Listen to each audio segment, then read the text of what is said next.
क़यादत लाई जा रही है जो कि रियासत के खिलाफ है। ऐसे नहीं हो सकता मेरे भाई। सूबाई हुकूमत मुझे बर्दाश्त नहीं जो कि ऑपरेशन के खिलाफ खड़ी ना हो। कौन है जो ये कह रहा है कि इनके खिलाफ ऑपरेशन नहीं करने चाहिए? कहां से आवाज आ रही है? ऑपरेशन हल नहीं, ऑपरेशन ना करें, बातचीत कर लें। हु इज दैट पर्सन जो कि इस पूरी कार्रवाई को चला रहा है कि बातचीत कर लें, ऑपरेशन बंद करें? दहशतगर्दी के खिलाफ ऑपरेशन के मुखालिफ सूबाई हुकूमत कबूल नहीं। खैबर पख्तूनख्वा में ऐसी क़यादत लाई जाए जो रियासत के खिलाफ हो, ऐसा नहीं हो सकता। पाक फौज का दो टुक पैगाम। लेफ्टिनेंट जनरल अहमद शरीफ चौधरी ने सवाल किया, कौन है जो दहशतगर्दों से बात करने का कह रहा है? कौन है जो सिक्योरिटी की गारंटी अफगानिस्तान से मांग रहा है? अफगानिस्तान से सिक्योरिटी की भीख ना मांगे, जिम्मेदारान के तौर पर सूबे की हिफाजत करें। शिद्दत पसंदों से कोई बातचीत नहीं होगी। हर मसले का हल मुज़ाकरात में होता तो जंगे कभी ना होती। जब भारत ने मिसाइल दागे, क्या किसी ने कहा कि बातचीत की जाए? बातचीत का मुतालबा करने वाले कौम को कंफ्यूज कर रहे हैं। बदकिस्मती से खैबर पख्तूनख्वा में सोचे समझे मंसूबे के तहत दहशतगर्दों को जगह दी गई।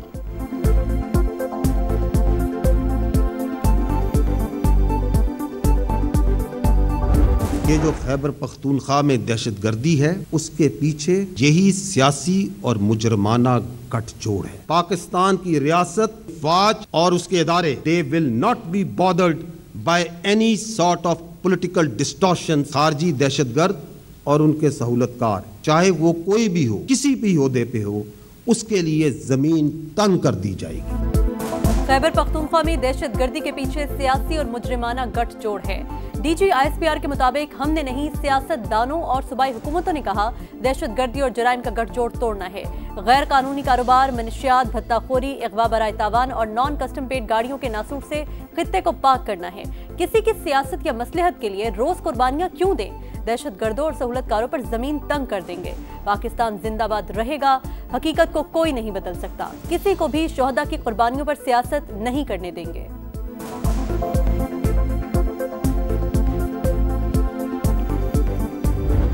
दहशतगर्दों को रियासत के हवाले करो या हमारे साथ मिलकर लड़ो, वरना एक्शन के लिए तैयार रहो। पाक फौज ने खारिज के सहूलतकारों को 3 चॉइसेस दे दी। तर्जुमान पाक फौज ने वाज़ेह कर दिया कि अब स्टेटस को नहीं चलेगा। खुद नेशनल एक्शन प्लान बनवाया, अब इस पर अमल दरामद क्यों नहीं कर रहे? दहशतगर्दी के खिलाफ जंग में दूसरे सूबे NFC का 1% दे रहे हैं। रकम किधर खर्च हो रही है? 3 माह में 70% दहशतगर्दी के वाकयात सिर्फ खैबर पख्तूनख्वा में क्यों हुए? सिंध और पंजाब में क्यों नहीं हो रहे? ये लोग चाहते हैं कि सिक्योरिटी मसाइल की वजह से करप्शन और गवर्नेंस पर बात ना हो, कोई अरबों के फंड्स का हिसाब ना मांगे।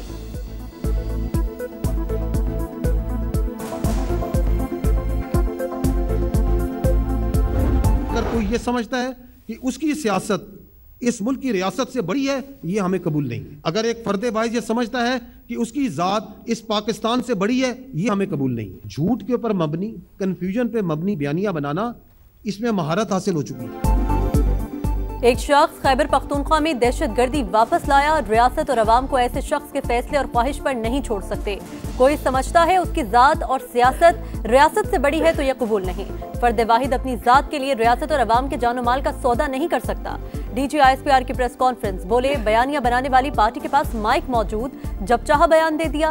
फौज रोजाना बैठकर किसी को जवाब नहीं दे सकती। हमें घटिया सियासत और बयानिए में न घसीटा जाए।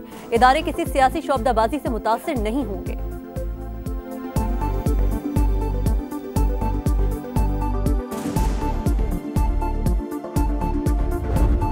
आ रही है, कल एक स्ट्राइक हुई है काबुल के अंदर जिसमें माडर नूर वली मसूद उनको हिट किया गया है। मीडिया में, सोशल मीडिया में स्पोक्सपर्सन उनकी दबाने से भी कुछ स्टेटमेंट आई है। We have noted that Pakistan के अवाम की जानो माल की हिफाजत, पाकिस्तान की टेरिटोरियल इंटेग्रिटी के लिए we are doing and we will continue to do whatever is necessary. इसमें हमें कोई शक नहीं।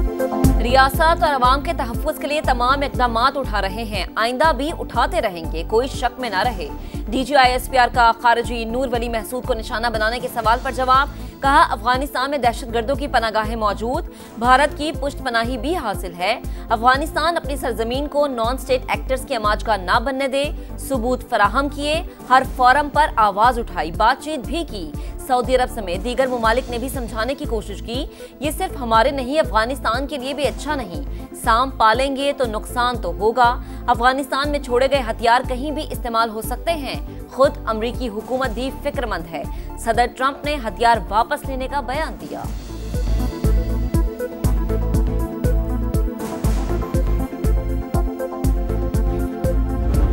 जनरल कोर्ट मार्शल आपके सामने हो रहा है, ये बजाते खुद इस बात की गवाही है कि फौज में किसी के खिलाफ अगर कानूनी कार्रवाई होती है, उसको प्रोसिक्यूशन को, डिफेंस को, विटनेसेस का, जिरा का एविडेंस पेश करने का पूरा मौका दिया जाता है। फील्ड जनरल कोर्ट मार्शल में ताखीर की परवाह नहीं, इंसाफ के तकाजे पूरे होंगे। जिनका ट्रायल हो रहा है वो साबिक डीजी ISI हैं। फैज हमीद से मुतालिक सवाल पर लेफ्टिनेंट जनरल अहमद शरीफ चौधरी का जवाब, कहा फौज में एहतसाब का अमल कड़ा है, इल्जामात साबित होने पर सजा भी दी जाती है। तर्जुमान पाक फौज ने वाज़ेह कहा, 9 मई पर हमारा मौकिफ वाज़ेह, यह अफवाज पाकिस्तान नहीं कौम का मुकदमा है। ऐसे वाकयात करने और करवाने वालों को अंजाम तक पहुंचाना जरूरी है।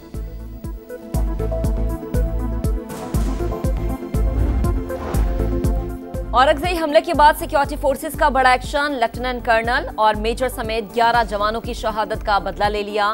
भरपूर जवाबी कार्रवाई में भारतीय स्पॉन्सर 30 ख्वारिज हलाक। बनू में भी 2 दहशतगर्द मारे गए। सदर मुमलिकत और वजीर आजम का फोर्सेस को खराज तहसीन, कहा दहशतगर्दों के नापाक अजायम कभी कामयाब नहीं होने देंगे, शिद्दत पसंदी के खात्मे तक जंग जारी रहेगी।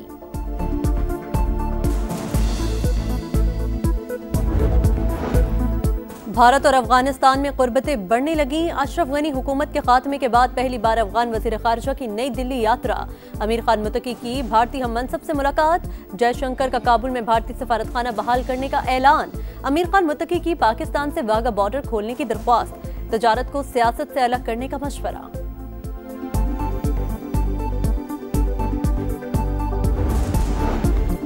अफगानिस्तान को अपनी सिक्योरिटी और सालमियत दोबारा वापस लेनी चाहिए। दहशतगर्दों के खिलाफ कार्रवाई करनी चाहिए। काबुल के साथ सरहद पार से दहशतगर्दी का मामला उठाते रहे हैं। तर्जुमान दफ्तर खारजा की ब्रीफिंग। गजा में जंगबंदी मुआहदे का खैर मकदम।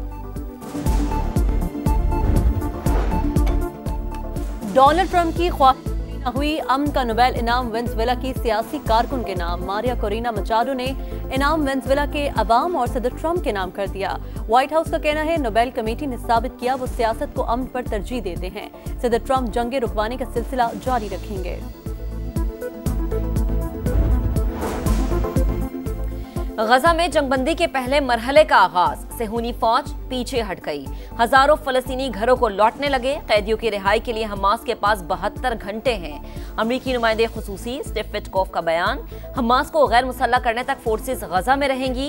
नेतन्याहू का अवाम से खिताब। रिहाई के मुंतज़िर 250 फलस्तीनी कैदियों की फहरिस्त जारी। अल-फातह के रहनुमा मरवान अल-बरगौसी, हमास रहनुमा इब्राहिम हमीद और हसन सलामा का नाम शामिल नहीं है। इस्राएली जारहियत आज भी जारी रही। मजीद 17 फलस्तीनी शहीद हो गए। मजहबी जमात का एहतजाज। इस्लामाबाद और रावलपिंडी में मोबाइल इंटरनेट सर्विस मुअत्तल। जुड़वा शहर मुख्तलिफ मकामात से बंद। रेड जोन जाने वाले रास्ते सील। पंजाब भर में दफा 144 नाफिज।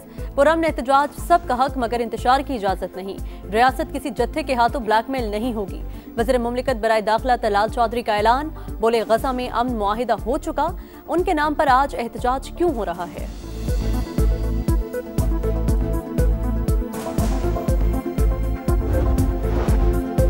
खैबर पख्तूनख्वा के नए वजीर आला के लिए जोड़ तोड़। हुकूमत और अपोजिशन की नंबर गेम पूरी करने के लिए मुशावरत तेज। अल यमीन गंडापुर ने वजीर आला हाउस छोड़ दिया। स्टाफ से अलविदाई मुलाकातें। गवर्नर ने ताहाल अल यमीन गंडापुर का इस्तीफा मंजूर नहीं किया। जामे कराची में अफसोसनाक हादसा। तालिबा पॉइंट बस से उतरी तो पीछे से आने वाली बस ने ड्रोन डाला। अनिका अस्पताल जाते हुए दम तोड़ गई। तलबा का शदीद एहतजाज। वाक़े की तहकीकात के लिए 4 रुकनी कमेटी तश्कील। पुलिस के मुताबिक वर्षा ने कानूनी कार्रवाई से इनकार कर दिया। बड़े फॉर्मेट का सबसे बड़ा मार्का। टेस्ट चैंपियनशिप में पहला टाकरा। पाकिस्तान और जनूबी अफ्रीका 12 अक्टूबर से आमने सामने। पहले मैच की तैयारी जारी। विकेट से स्पिनर्स को मदद मिलने की तवक्को। डायरेक्टर NC आकिब जावेद ने पिच का मुआयना किया। और विमेंस वर्ल्ड कप में न्यूजीलैंड पहली फतह के करीब। कीवीज ने बांग्लादेशी टीम को जकड़ लिया। 228 के ताकुब में एशियन टीम का टॉप ऑर्डर नाकाम। 8 विकेटें गिर गए। न्यूजीलैंड की जानिब से ब्रोक हेल्डे ने 69 और कप्तान डिवाइन ने 63 रन बनाए।